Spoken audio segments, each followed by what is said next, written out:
Social Security will engage the government to look at potentially purchasing a certain amount of their shares from B.E.L and B.T.L, not to exceed a certain price.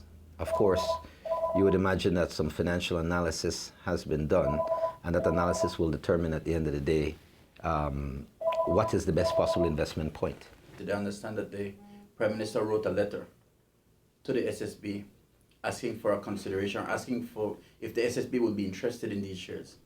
Well, the letter essentially said that government is seeking to raise a certain amount of money, and in doing so wish to dispose of a certain amount of shares from B.E.L and B.T.L. Asked Social Security if they would at all be interested in purchasing any of these shares, and if they would, then the government was prepared to engage them with respect to agreeing upon a price on the exchange. So it was essentially to indicate an interest. Could you take us through now? I know that you perhaps deliberated, didn't mention the share price. Have you all been able to come up? Because I know that government has said that it wants to raise a certain amount of money, but I would imagine that the S.S.B could not make a move without knowing exactly how much the shares are being offered for. Well, no, actually that's not necessarily the case.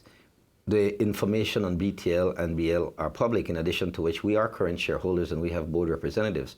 So we have a fair idea of what those shares are worth.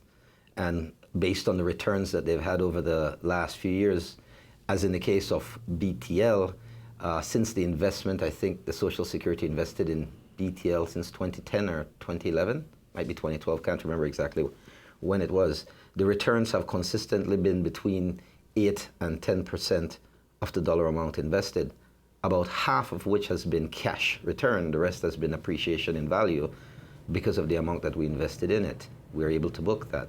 So we have a clear understanding of what the value of those shares are and what we would be prepared based on the history of the returns of the institution and what we can expect to get from it. So it's not, I think, at all unusual for a price to be left open at this point in time and be subject to negotiations. It is the mandate of the investment committee to review an analysis that is done internally by Social Security and recommendations made that if you were to consider this investment, you should not go beyond a certain level. You should not pay more than a certain amount for the shares. And it is in that spirit that the analysis was done and the recommendations were made.